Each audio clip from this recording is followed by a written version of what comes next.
Hello everyone, welcome to Maryam biology. आज के इस वीडियो में हम नर्वस सिस्टम से रिलेटेड कुछ क्वेश्चंस हैं उनको सॉल्व करेंगे। So the first question is the term central nervous system refers to the कि जो सेंट्रल नर्वस सिस्टम है उसमें क्या आता है इनमें से। सो सेंट्रल नर्वस सिस्टम के अंदर हमें पता है कि जो हमारा ब्रेन और जो स्पाइनल कॉर्ड है वो सेंट्रल नर्वस सिस्टम का पार्ट होते हैं। So here option E will be correct. Next question is the peripheral nervous system consist of कि जो पेरिफेरल नर्वस सिस्टम है वो किसका बना होता है। तो पेरिफेरल नर्वस सिस्टम के अंदर क्या होती है, नर्व्स प्रेजेंट होती है जो कहाँ से निकलती है, हमारे ब्रेन और स्पाइनल से नर्व्स निकलती हैं। तो ब्रेन से जो नर्व निकलती है उनको हम क्रेनियल नर्व बोलते हैं और स्पाइन से जो नर्व निकलती है उनको स्पाइनल नर्व बोला जाता है। So option E will be correct here. और ये जो नर्व्स होती हैं ये दो टाइप की होती हैं, एफेरेंट एंड इफेरेंट। तो जो एफेरेंट नर्व होती हैं ये तो क्या करती हैं, इम्पल्स लेके आती हैं कहाँ तक, इम्पल्स को लेके आती हैं ब्रेन या स्पाइनल कॉर्ड तक। और जो इफेरेंट होती हैं ये क्या करती हैं, जो रिस्पॉन्स जो होता है या जो मैसेज होता है उसको अगेन इफेक्टर ऑर्गन तक लेके जाती हैं। यहाँ से लेके जाती हैं, सपोज़ ये ब्रेन है, ये यहाँ पे हमारा ब्रेन है या फिर स्पाइनल कॉर्ड है, स्पाइन है, ठीक है। तो जो एफेरेंट नर्व होती है ये इम्पल्स को लेके आएगी और इफेरेंट नर्व क्या करती है, इम्पल्स को लेके जाती है। एफेरेंट को हम मोटर सेंसरी नर्व भी बोलते हैं और इफेरेंट को मोटर नर्व भी बोलते हैं। So here the answer will be E. Next question is which of these cells are not a type of neuroglia found in CNS कि इनमें से कौन सी जो न्यूरोग्लियल सेल्स हैं जो सेंट्रल नर्वस सिस्टम में प्रेजेंट नहीं होती हैं। तो सेंट्रल नर्वस सिस्टम के अंदर हमें पता है कि जो स्वान सेल्स होती हैं ये सेंट्रल नर्वस सिस्टम में नहीं होती, ये PNS में होती हैं, ठीक है। तो PNS में इनका क्या काम होता है कि वहाँ पे ये जो न्यूरॉन का जो एक्सोन है वहाँ पर माइलिन शीथ का फॉर्मेशन करती हैं। ओके, इसके अलावा बाकी की जो है ये सभी कहाँ पे प्रेजेंट होती हैं, सेंट्रल नर्वस सिस्टम में प्रेजेंट होती हैं। तो इनको आप ओसामे से याद रख सकते हो, OSAME। ओ से ओलिगोडेंड्रोसाइट, एस से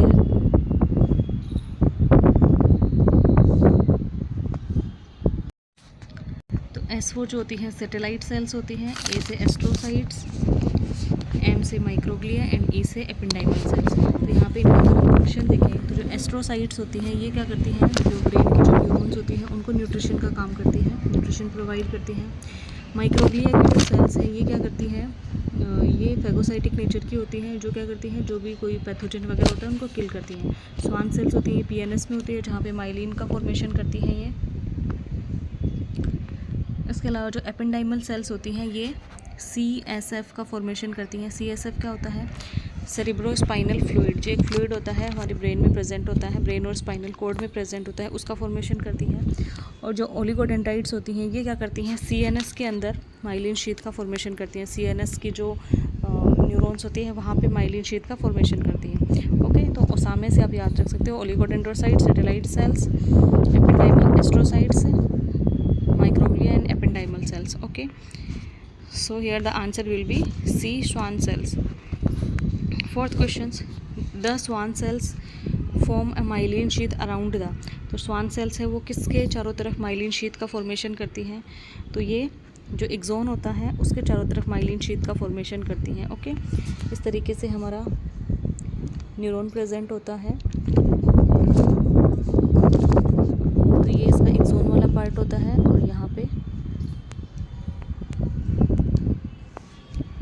डेंड्राइट्स होते हैं। ओके, तो ये जो स्वान सेल्स होती है यहाँ पे प्रेजेंट होती है, यहाँ पे ये माइलिन शीथ का फॉर्मेशन करती है। ओके,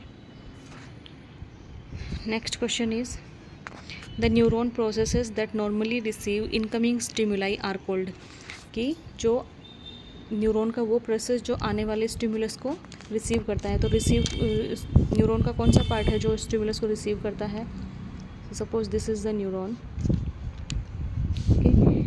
एक न्यूरॉन ये यहाँ पर है जिसका ये वाला पार्ट हमें यहाँ पे दिखाना है, एंड वाला जो पार्ट है, यहाँ से न्यूरोट्रांसमीटर निकलेंगे।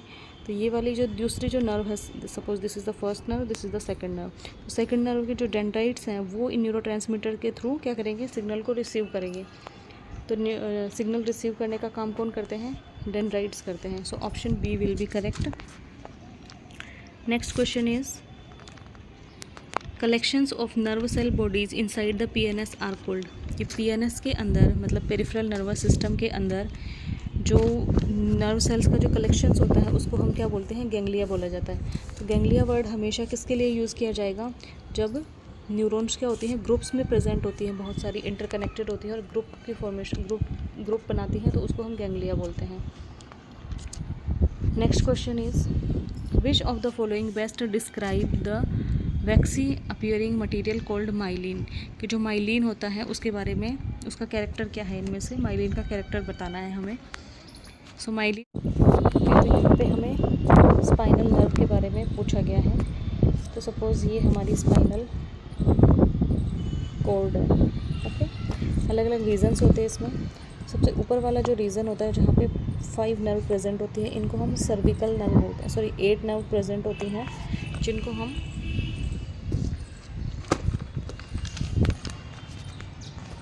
सर्विकल नर्व बोलते हैं, ओके। इसके बाद वाले रीजन में जो होती हैं थोरेसिक नर्व आती है जो कि 12 होती हैं थोरेसिक। तो 12 कौन सी हो गई, थोरेसिक। उसके बाद आती है सैक्रल नर्व जो कि 5 होती हैं, 5 सैक्रल नर्व। एंड 5 कौन सी होती हैं, लंबर होती हैं लास्ट में, और एक लास्ट में होती है कोक्सीजियल नर्व। तो इस तरीके से सबसे पहले सर्विकल, उसके बाद थोरेसिक, उसके बाद सैक्रल, फिर लंबर एंड फाइनली कोक्सीजियल। तो यहाँ पे हमें यही सीक्वेंस पूछा है।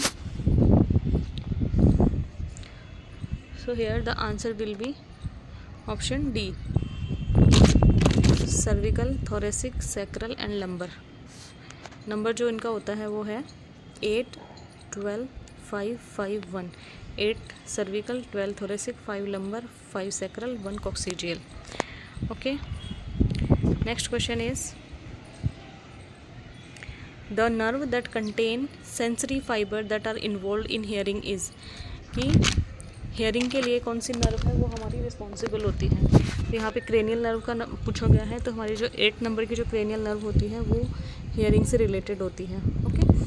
ह्यूमन ब्रेन के अंदर जो है cranial nerve 12 pair of cranial nerve present होता है, जिसमें से कुछ सेंसरी होती हैं, कुछ मोटर होती हैं, ओके। तो किसी और नेक्स्ट वीडियो में हम क्रेनियल नर्व के बारे में ही पढ़ेंगे कि उनके सबके नाम हमें याद करने होते हैं, जिसके लिए मेरे पास ट्रिक है, उस ट्रिक से हम उनके नाम याद करेंगे, ओके। तब तक के लिए बाय। सॉरी, माइलिन क्या होता है, तो यहाँ पे option D will be correct. A mass of white lipid material that insulates the axon of a neuron. अभी जो हमने देखा था कि जो एक्सोन होता है, इस तरीके से ये न्यूरॉन है, तो इसका जो ये वाला जो प्रोसेस होता है लॉन्ग वाला, इसको बोला जाता है एक्सोन। तो इस एक्सोन को क्या करती है, इंसुलेट करती हैं, जिससे जो हमारा स्टिमुलस होता है वो क्या है, बाहर की तरफ रिलीज़ ना हो पाए, है ना, जिससे उसका स्ट्रेंथ कम हो सकता है। इसलिए ये माइलिन क्या करता है, इसको इंसुलेट करने का काम करता है। Next question is a neuron with a cell body located in the CNS whose primary function is connecting other neuron is called a. कि मतलब कि सेंट्रल नर्वस सिस्टम के अंदर इस टाइप की न्यूरॉन है जो क्या करती है, दूसरे न्यूरॉन्स को कनेक्ट करने का काम करती है, तो उसको हम बोलते हैं इंटर न्यूरॉन, ओके। एक एफेरेंट न्यूरॉन होगा, दिस इज़ द, ये हमारा एफेरेंट न्यूरॉन है, ठीक है, और यहाँ पे ये इफेरेंट न्यूरॉन है। तो इन दोनों न्यूरॉन को जो कनेक्ट करने के लिए जो न्यूरॉन होगा उसको हम क्या बोलेंगे, इंटर न्यूरॉन। सो ये बीच वाला इंटर न्यूरॉन है, तो option C will be correct. White matters refers to myelinated fibres in the. कि जो वाइट मैटर होता है वो कहाँ पे प्रेजेंट होता है, तो वाइट मैटर जो है हमारे सेंट्रल नर्वस सिस्टम के अंदर प्रेजेंट होता है, ओके। सेंट्रल नर्वस सिस्टम का अगर हम ब्रेन और स्पाइनल कॉर्ड की अगर बात करें तो इसके सेंटर वाले पार्ट में तो एक ग्रे कलर का मैटर प्रेजेंट होता है, और पेरिफेरी की तरफ जो होता है वो वाइट कलर का मैटर होता है ना। तो जो ग्रे मैटर होता है वो एक बटरफ्लाई की शेप में प्रेजेंट होता है, और पेरिफेरी की तरफ है वाइट मैटर प्रेजेंट होता है सेंट्रल नर्वस सिस्टम में, ब्रेन और स्पाइनल कॉर्ड में। तो option A will be correct. 10th question, impulse conduction is fastest in neuron that are, कि न्यूरॉन के अंदर जो इम्पल्स कंडक्शन होता है वो फास्ट होता है, तो उसको क्या बोला जाता है, मतलब कौन सी न्यूरॉन के अंदर फास्ट होता है। तो जो माइलिनेटेड न्यूरॉन होती है वहाँ पे क्या होता है, इम्पल्स का कंडक्शन है वो फास्ट होता है। क्यों होता है, क्योंकि सपोज़ ये कोई माइलिनेटेड एक्सोन है, तो जहाँ जहाँ पर माइलिन शीथ प्रेजेंट होती है उस रीजन में क्या होता है, कंडक्शन नहीं होता है। तो कंडक्शन क्या होता है, फिर ये इसको इस वाले रीजन को स्किप करते हुए जाता है, और बीच बीच में जो स्पेस होता है जिनको रेनवियर्स नोड बोला जाता है, तो सिर्फ इन्हीं पॉइंट्स पे ही कंडक्शन चलता है, बाकी का क्या करेगा, ये इसको स्किप करते हुए जाता है इस तरीके से, जिसकी वजह से क्या होता है, फास्ट कंडक्शन होता है। इसको पूरा डिस्टेंस ट्रेवल नहीं करना पड़ता, स्किप करते हुए जाएगा इस तरीके से। सो ये जो कंडक्शन होता है इसको हम बोलते हैं सोल्टेटरी कंडक्शन, ओके, जो कि एक फास्ट कंडक्शन होता है। सो ये माइलिनेटेड जो न्यूरॉन्स होती हैं उनमें फास्ट होता है। Okay, next question is an action potential is, कि जो एक्शन पोटेंशियल है वो क्या होता है। तो एक्शन पोटेंशियल ए है, is essential for nerve impulse propagation, कि नर्व इम्पल्स के प्रोपगेशन के लिए ज़रूरी होता है, ये सही है। Involves the influx of negative ion to depolarize the membrane, no, sodium का इन्फ्लक्स होता है, सो ये भी रॉन्ग है। सही है, involves the outflux of negative ion to depolarize the membrane, ये भी फॉल्स है। तो यहाँ पे बाकी के स्टेटमेंट सारे फॉल्स हैं, ऑप्शन ए जो है वो यहाँ पे करेक्ट होगा, is essential for nerve impulse propagation. Next question is, immediately after an action potential is propagated, which of the following ions rapidly diffuse out of the cell into the tissue fluid, कि जैसे ही कोई action potential propagate होता है तो कौन सा जो आयन है वो सेल से बाहर जाता है। तो अब इसके लिए हम ये देखते हैं कि पहले जब सेल के अंदर कोई भी इम्पल्स प्रेजेंट नहीं है, सेल जो है वो रेस्टिंग पोटेंशियल में है, तो उस टाइम पे क्या होता है, बाहर की तरफ सोडियम आयन ज़्यादा प्रेजेंट होते हैं, अंदर की तरफ पोटेशियम आयन ज़्यादा होते हैं। ओके, अंदर की तरफ जो है माइनस चार्ज होता है, बाहर की तरफ पॉजिटिव चार्ज ज़्यादा होता है, जिससे यहाँ पे एक वोल्टेज जनरेट हो जाता है, जिसको हम क्या बोलते हैं, रेस्टिंग पोटेंशियल बोला जाता है, जिसकी वैल्यू -70 मिली वोल्ट तक होती है। ओके, बट जैसे ही सेल में कोई इम्पल्स आता है जिसका प्रोपगेशन करना होता है, तो क्या होता है, सोडियम चैनल है वो ओपन होते हैं, जिससे ये सोडियम आयन अंदर की तरफ आने लगता है और मेम्ब्रेन का डीपोलराइजेशन होने लगता है। डीपोलराइजेशन कैसे होता है कि जो अंदर वाले जो माइनस हैं ये पॉजिटिव होने लगते हैं, तो सेल डीपोलराइज हो जाती है। फिर क्या होता है, जो पोटेशियम आयन है ये क्या करते हैं, सेल से बाहर जाने लगते हैं। जैसे ही एक्शन पोटेंशियल प्रोपेगेट हो गया, उसके बाद पोटेशियम आयन है ये सेल से बाहर जाएंगे, एक्स्ट्रा ECF के अंदर है ना, एक्स्ट्रा सेलुलर फ्लूइड के अंदर बाहर जाएंगे। यही पूछा गया है कि जो आयन है जो बाहर जाता है, तो पोटेशियम आयन है वो यहाँ से बाहर जाता है। Okay, so option D will be correct here. Next question is, the ability to respond to a stimulus is termed as, कि किसी भी सेल या किसी भी मेम्ब्रेन की उस किसी पर्टिकुलर स्टिमुलस के लिए रिस्पॉन्ड करने के लिए जो उसकी एबिलिटी होती है उसको हम क्या बोलते हैं, तो उसको बोला जाता है इरिटेबिलिटी। ओके, इरिटेबिलिटी बोला जाता है। बाकी जो पोलराइज्ड डीपोलराइज्ड ये दोनों मेम्ब्रेन की कंडीशंस है जो अभी हमने देखी थी, कि जब रेस्टिंग स्टेज में होती है तो वो पोलराइज्ड होती है, जिसमें बाहर की तरफ पॉजिटिव चार्ज होता है, अंदर की तरफ नेगेटिव चार्ज होता है, तो इसको हम पोलराइज्ड स्टेज बोलते हैं। जैसे ही कोई एक्शन पोटेंशियल जनरेट होता है तो अंदर वाले पॉजिटिव में चेंज होने लगते हैं, जिससे मेम्ब्रेन डीपोलराइज होने लगती है। और जो ऑल और जो नन रिस्पॉन्स है ये क्या होता है, तो इसका मतलब ये होता है कि जिस टाइम पे हमारी जो सेल मेम्ब्रेन है, सेल मेम्ब्रेन किसी एक्शन पोटेंशियल को जो वो प्रोपेगेट कर रही है, किसी स्टिमुलस को वो प्रोपेगेट कर रही है, उसी टाइम पे जब हम उसे कोई दूसरा स्टिमुलस देंगे तो वो उस स्टिमुलस के प्रति रिस्पॉन्ड नहीं करेगी। ओके, तो एक टाइम पे वो एक ही स्टिमुलस को जो है प्रोपेगेट कर सकती है। इस इफ़ेक्ट को बोला जाता है, ऐसा जो रिस्पॉन्स होता है उसको ऑल और नन रिस्पॉन्स बोलते हैं, कि मतलब एक टाइम पे एक ही एक्शन पोटेंशियल को के लिए रिस्पॉन्स करती है। Okay, next question is, which one of the following is correct sequence of event that follows a threshold potential. कि जब कोई एक्शन पोटेंशियल सेल के अंदर आता है तो उस टाइम पे जो भी इवेंट्स होती हैं तो उनका करेक्ट ऑर्डर बताना है इसमें। तो यहाँ पे सबसे पहले क्या होता है कि अभी हमने देखा था कि जो मेम्ब्रेन होती है वो पोलराइज्ड होती है। तो सबसे पहले क्या होता है कि जो सोडियम चैनल्स हैं वो ओपन होते हैं, सोडियम चैनल्स ओपन होते हैं जिससे सोडियम क्या आता है सेल के अंदर आएगा। तो सबसे पहले होगा ऑप्शन सेकंड वाला आएगा पहले। उसके बाद क्या होगा, मेम्ब्रेन का डीपोलराइजेशन होगा। ओके, सो 2 1। उसके बाद क्या होगा, पोटेशियम चैनल ओपन होंगे और पोटेशियम है वो सेल से बाहर जाएगा। ओके, सो इस तरीके से उसका प्रोपेगेशन होगा और उसके बाद अगेन क्या होगी, जो मेम्ब्रेन है वो फिर से रीपोलराइज होगी। सो यहाँ पे 2 1 4 3 2 1 4 3 option B will be correct here. Okay, क्योंकि इस तरीके से हमारी मेम्ब्रेन है, बाहर पॉजिटिव आयंस, अंदर नेगेटिव चार्ज, बाहर पॉजिटिव चार्ज। ओके, जैसे ही कोई एक्शन पोटेंशियल जनरेट होगा, बाहर सोडियम ज़्यादा होता है, अंदर पोटेशियम ज़्यादा होता है। एक्शन पोटेंशियल आया, सोडियम अंदर आएगा, मेम्ब्रेन का डीपोलराइजेशन होने लगेगा, पोटेशियम चैनल ओपन होंगे, पोटेशियम बाहर जाएगा। ओके, एंड उसके बाद again repolarization. Next question is which one of the following describes saltatory conduction. तो सोल्टेटरी कंडक्शन अभी अब मैंने बताया था कि आपको is faster than conduction on an unmyelinated fiber. Option D is correct. Saltatory क्या होता है कि जब जो एक्सोन होता है जब वो माइलिनेटेड होता है, इस तरीके से माइलिन शीथ उस पर प्रेजेंट होती है। ठीक है, तो ये जो कहीं कहीं पे जो गैप आ रहा है माइलिन शीथ में, जैसे कि यहाँ पे ये वाला रीजन, ये वाला रीजन, इनको क्या बोलते हैं, रेनवियर्स नोड बोला जाता है। ठीक है, तो सिर्फ इन्हीं पॉइंट्स पे क्या होगा, जो एक्शन पोटेंशियल है वो ट्रैवल करेगा, तो उसको पूरा डिस्टेंस ट्रैवल करके नहीं जाना पड़ता है, वो स्किप कर करके चलता है इस तरीके से, जिससे कि फास्ट कंडक्शन होता है। Okay, so option D will be correct. Next question is the substance that is released at axonal endings to propagate a nervous impulse is called. कि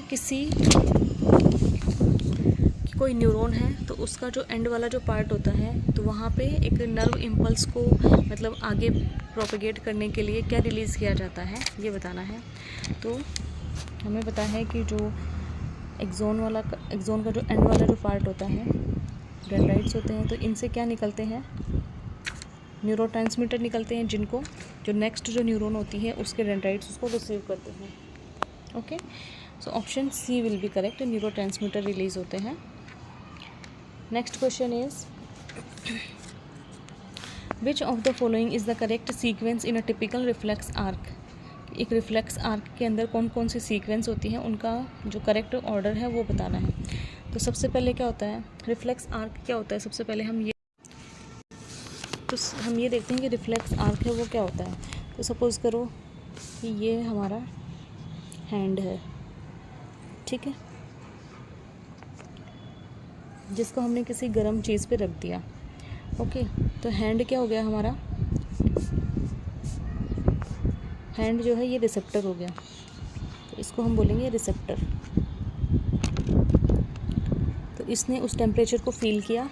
अब हमारे जो हैंड की जो नर्व है, कौन सी नर्व, सेंसरी नर्व जो है, जिनको हम एफरेंट न्यूरॉन भी बोलते हैं, एफरेंट वाली न्यूरॉन है, ये क्या करेंगी, इस इम्पल्स को लेके जाएंगी हमारे या तो मतलब CNS तक लेकर जाएंगी, ब्रेन या स्पाइनल कॉर्ड तक लेके जाएंगी। ओके, फिर ये जो CNS है वो उस मैसेज को रीड करेगा, कोड करेगा, फिर उसके अकॉर्डिंग जो भी कुछ सिग्नल देना होगा तो वो सिग्नल को कौन लेके आएगी, मोटर न्यूरॉन लेकर आएगी, जिसको हम इफेरेंट भी बोलते हैं, इफेरेंट न्यूरॉन या मोटर न्यूरॉन। और ये इसको लेके कहाँ आएगी, हमारे इफेक्टर तक है। अब इफेक्टर कौन है, हैंड है, वही इफेक्टर है। ठीक है, तो ये पहले रिसेप्टर, उसके बाद रिसेप्टर से कहाँ जाएगी, एफेरेंट के पास, एफेरेंट से सेंट्रल नर्वस सिस्टम के पास, देन वहाँ से इफेरेंट के थ्रू अगेन इफेक्टर ऑर्गन तक आती है। तो इस तरीके से हम देखें तो ऑप्शन बी में जो हमें दे रखा है पहले रिसेप्टर है, रिसेप्टर के बाद एफरेंट न्यूरॉन, फिर इंटीग्रेशन सेंटर जो कि हमारा स्पाइन या फिर ब्रेन हो सकता है, उसके बाद efferent neuron and finally effector. तो ये एक रिफ्लेक्स आर्क का सीरीज़ होता है। तो यहाँ पे ऑप्शन बी जो है वो करेक्ट होगा। Next question is the elevated ridge of tissue on the surface of cerebral hemisphere are known as while the shallow grooves are termed as। तो हमारा जो ब्रेन होता है, तो ब्रेन के अंदर जब हम ब्रेन का स्ट्रक्चर देखते हैं तो जो दोनों हेमिस्फीयर्स हैं हमारे ब्रेन के, उनके अंदर कुछ इस तरीके के फोल्ड्स दिखाई देते हैं हमें, देखा होगा फोल्ड्स दिखाई देते हैं ऐसे। तो इन फोल्ड्स को तो हम क्या बोलते हैं, गायरी बोलते हैं। और इनके बीच बीच में कुछ ऐसा डिप्रेशन जैसा प्रेजेंट होता है ना, ग्रूव, इस लाइक की ग्रूव प्रेजेंट होता है, उनको हम बोलते हैं सल्काई। तो option B will be correct. Next question is the olfactory area is found within the. जो ऑल्फैक्टरी एरिया है वो हमारे ब्रेन के कौन से पार्ट में प्रेजेंट होता है? तो ये हमारी ब्रेन के अंदर जो टेम्पोरल लोब होती है उसके अंदर ऑल्फैक्टरी ऑर्गन प्रेजेंट होता है। Okay,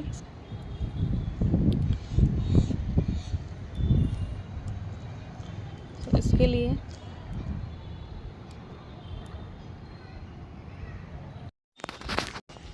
next question is Sally has a brain injury. Sally कोई लड़की है, उसको ब्रेन इंजरी हो गई है। She knows what she wants to say but can't vocalize the word, मतलब वो बोल नहीं पा रही है ना। The part of her brain that deals with the ability to speak is, कि ब्रेन का कौन सा पार्ट है जो हमारी स्पीकिंग एबिलिटी के लिए रिस्पॉन्सिबल होता है? तो यहाँ पर ये जो ब्रोका एरिया होता है ये हमारा स्पीकिंग एबिलिटी के लिए ज़रूरी होता है। और ये वाला जो हमारा पार्ट है ये ब्रेन की फ्रंटल लोब में प्रेजेंट होता है। फ्रंटल लोब में स्पीकिंग एबिलिटी से रिलेटेड पार्ट है वो प्रेजेंट होता है। तो यहाँ पे हमारे दो रीजन्स होते हैं, एक तो ब्रोका रीजन होता है, ब्रोका एरिया जिसको बोलते हैं, और एक होता है वर्निक्स एरिया। तो ये ब्रोका एरिया जो होता है ये तो स्पीच रिकॉग्नाइजेशन प्रोडक्शन से रिलेटेड है, कि हम जो बोलते हैं स्पीकिंग करते हैं तो स्पीच प्रोडक्शन से रिलेटेड है, ये तो जो हम साउंड प्रोड्यूस करते हैं उससे रिलेटेड है। वर्निक जो होता है एरिया वो किससे रिलेटेड है, कि हम सामने वाले की स्पीच को या फिर खुद की स्पीच को रिकॉग्नाइज़ करते हैं। तो ये रिकॉग्नाइज से रिलेटेड है, कि हम उसको पहचानते हैं कि हम खुद क्या बोल रहे हैं, या हमारे सामने कोई बोल रहा है तो हम उस चीज़ को रिकॉग्नाइज़ करते हैं कि वो क्या बोल रहा है, तो उसको हम वर्निक रीजन से रिकॉग्नाइज़ करते हैं। और ये जो दोनों एरिया हैं ये हमारी फ्रंटल लोब में प्रेजेंट होते हैं। इसके अलावा हमारी ब्रेन के और भी पार्ट्स होते हैं, कौन कौन सी लोब्स होते हैं, तो वो हम थोड़ा सा देख लेते हैं। तो यहाँ पे हम एक ब्रेन का डायग्राम बनाते हैं।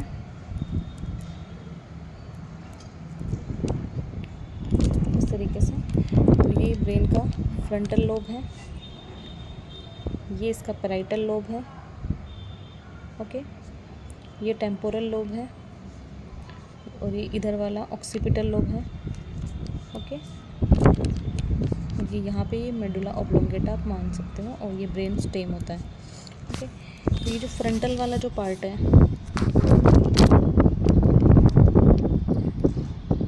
फ्रंटल वाला पार्ट है ये हमारा मूवमेंट से रिलेटेड होता है, थिंकिंग से रिलेटेड है, स्पीकिंग और हमारी मेमोरी से रिलेटेड होता है, ओके।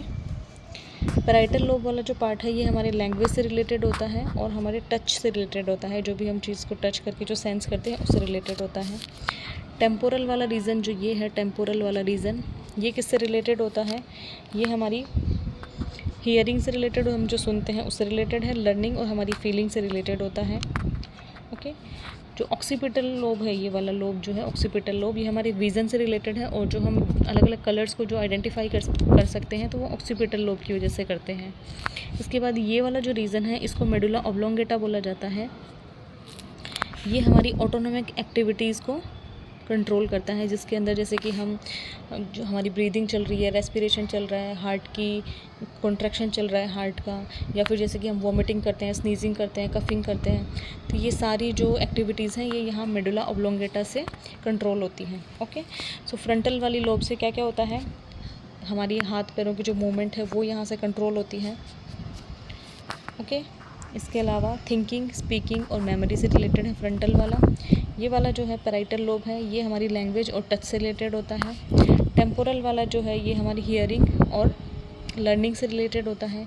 ऑक्सीपिटल जो है ये हमारी देखने की जो पावर है, विज़न पावर है, उससे और अलग अलग कलर्स को आइडेंटिफाई करते हैं, उससे रिलेटेड है। ये वाला पार्ट जो है मेडुला ऑब्लोंगेटा बोलते हैं इसको, या फिर मेडुला बोलते हैं। तो ये हमारी ऑटोनॉमिक एक्टिविटीज जो होती हैं, ऑटोनॉमिक एक्टिविटीज जिन पे हमारा कोई कंट्रोल नहीं होता है, वो अपने आप बॉडी में चल रही होती हैं। ओके, सो इसका जो आंसर होगा that will be option D, Broca area.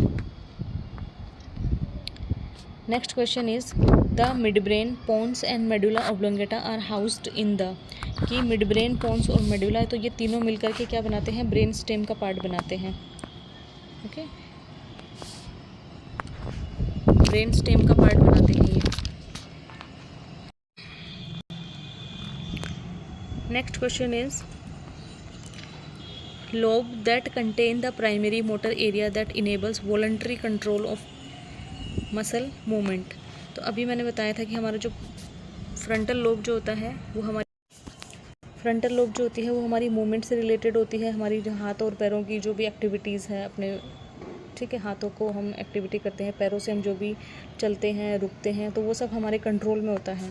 तो इसके लिए जो प्रेजेंट होता है सेंटर, वो कहाँ पे प्रेजेंट होता है, फ्रंटल लोब में प्रेजेंट होता है। तो फ्रंटल लोब हमारी स्केलेटल मसल्स का कंट्रोल करता है। स्केलेटल मसल्स जो कि हमारी कैसी मसल्स हैं, वॉलंटरी मसल्स होती हैं, उनको कंट्रोल करने का काम करता है फ्रंटल लोब। ओके, इसके बाद next question is efferent nerve are called. Efferent nerve को क्या बोलते हैं, तो अभी हमने देखा था कि जो एफरेंट नर्व होती हैं उनको सेंसरी नर्व बोला जाता है, और मोटर नर्व जो होती हैं उनको इफरेंट नर्व बोला जाता है। ठीक है, एफरेंट को सेंसरी नर्व और इफरेंट को मोटर नर्व। ओके, तो यहाँ पे option D will be correct. Next question is the area of the brain stem that plays a role in consciousness and the awake sleep cycle is the, कि हमारी जो consciousness है या जो चेतना है उसको, इसके अलावा हमारा जो सोने और जागने का जो साइकिल होता है उसको कौन कंट्रोल करता है। तो इसके लिए हमारे ब्रेन रूफ में एक छोटी सी ग्लैंड प्रेजेंट होती है जिसको हम पीनियल ग्लैंड बोलते हैं, जो कि एक मटर के दाने की जितनी होती है, जो कि ब्रेन की रूफ पे अटैच होती है। ओके, तो ये क्या करती है, हमारे सर्केडियन रिदम को कंट्रोल करती है। सर्केडियन रिदम क्या होता है कि हमारा जो सोने और जागने का जो पैटर्न होता है उसको सर्केडियन रिदम या फिर बायोलॉजिकल क्लॉक बोला जाता है। तो इसको कौन कंट्रोल करता है, ये पीनियल ग्लैंड कंट्रोल करती है। ये क्या करती है, मेलाटोनिन का सिक्रेशन करती है, जो क्या होता है, नाइट के टाइम पे इस हार्मोन का सिक्रेशन ज़्यादा होता है, जिससे हमें नींद आती है, और जैसे जैसे मॉर्निंग होती है तो इसका सिक्रेशन है वो कम हो जाता है। तो पीनियल ग्लैंड जो है वो इससे रिलेटेड है। Next question is control of temperature, endocrine activity, metabolism and thirst are functions associated with the, कि हमारी बॉडी का जो टेम्परेचर है, एंडोक्राइन एक्टिविटीज़ है, मेटाबॉलिज्म है, भूख और प्यास का जो मतलब हमें पता चलता है, तो वो सब हमें कहाँ से पता चलता है, तो इन सब के लिए जो रीज़न है वो है हमारा हाइपोथैलेमस। ठीक है, भूख प्यास का और जितनी भी हमें एंडोक्राइन एक्टिविटीज़ हैं वो सब वैसे तो कौन कंट्रोल करती है, पीयूष जो हमारी पिट्यूटरी ग्लैंड है वो कंट्रोल करती है, लेकिन पिट्यूटरी ग्लैंड को कौन कंट्रोल करता है, हाइपोथैलेमस कंट्रोल करता है। बॉडी का टेम्परेचर भी हमारा यहीं से कंट्रोल होता है, हाइपोथैलेमस से। Next question is the vital centres for the control of visceral activities such as heart rate, breathing, blood pressure, swallowing and vomiting are. तो यहाँ पे पूछा गया है कि जो हमारी इनवॉलंटरी एक्टिविटीज़ होती हैं, तो इनवॉलंटरी एक्टिविटीज़ कौन सी होती हैं कि जिन पे हमारा कंट्रोल नहीं होता है, वो अपने आप ही चलती रहती है हमारी बॉडी के अंदर, जैसे कि हमारा रेस्पिरेशन है, ब्लड का सर्कुलेशन है, फूड का डाइजेशन है, ठीक है, एंडोक्राइन ग्लैंड से हार्मोन्स का सिक्रीशन है। तो जितनी भी एक्टिविटीज़ हैं वो हमारी बॉडी में अपने आप ही चलती रहती हैं, इन पे हमारा कोई कंट्रोल नहीं होता है। तो ऐसा कौन सा पार्ट है हमारी बॉडी का जो हमारे नर्वस सिस्टम का जो हमारी इनवॉलंटरी एक्टिविटीज़ को कंट्रोल करता है। तो अभी मैंने बताया था कि जो मेडुला ऑब्लोंगेटा होता है वो हमारी इनवॉलंटरी एक्टिविटीज़ को कंट्रोल करता है। ओके, वॉलंटरी एक्टिविटीज़ को कौन कंट्रोल करता है, फ्रंटल लोब होता है, वहाँ से कंट्रोल होती है, और इनवॉलंटरी के लिए मेडुला ऑब्लोंगेटा कंट्रोल करता है। हाइपोथैलेमस से भूख प्यास अभी जो देखा था वो। ओके, मिड ब्रेन, पोन्स, ये किसका पार्ट हुआ, मिड ब्रेन, पोन्स और मेडुला, ये तीनों ब्रेन स्टेम का पार्ट होते हैं। Next question is loss of muscle coordination result from damage to the, कि मसल कोऑर्डिनेशन का लॉस हो गया किसी के अंदर, तो उनका कौन सा जो रीज़न है वो इफ़ेक्ट हुआ है। तो हमारा जो सेरिबेलम वाला जो रीजन होता है ना, सेरिबेलम रीजन, जो कि हमारे हाइंड ब्रेन में प्रेजेंट होता है, ये सेरिबेलम क्या करता है, हमारा बैलेंस बना के रखता है। बॉडी का जो बैलेंस है वो यहाँ से बना हुआ होता है सेरिबेलम की वजह से। तो अगर सेरिबेलम हमारा डैमेज हो जाएगा तो मसल कोऑर्डिनेशन है वो भी हमारा नहीं हो पाएगा। Okay, next question is which of the following is the traumatic brain injury, कि इनमें से ब्रेन इंजरी जो है उस कौन सी डिजीज़ है जिसको हम ब्रेन इंजरी बोलते हैं इनमें से। तो यहाँ पर जो सेरिब्रल एडिमा है ये ब्रेन इंजरी से रिलेटेड है। Okay, next question is which one of the following is the correct sequence of nerve that exit the spinal cord going from superior to inferior. तो यहाँ पे हमें स्पाइनल नर्व के बारे में पूछा गया है। तो सपोज़ ये हमारी स्पाइनल कॉर्ड है। ओके, अलग अलग रीजन्स होते हैं इसमें। सबसे ऊपर वाला जो रीज़न होता है जहाँ पे 5 नर्व प्रेजेंट होती है, इनको हम सर्विकल नर्व बोलते हैं। सॉरी, 8 नर्व प्रेजेंट होती हैं जिनको हम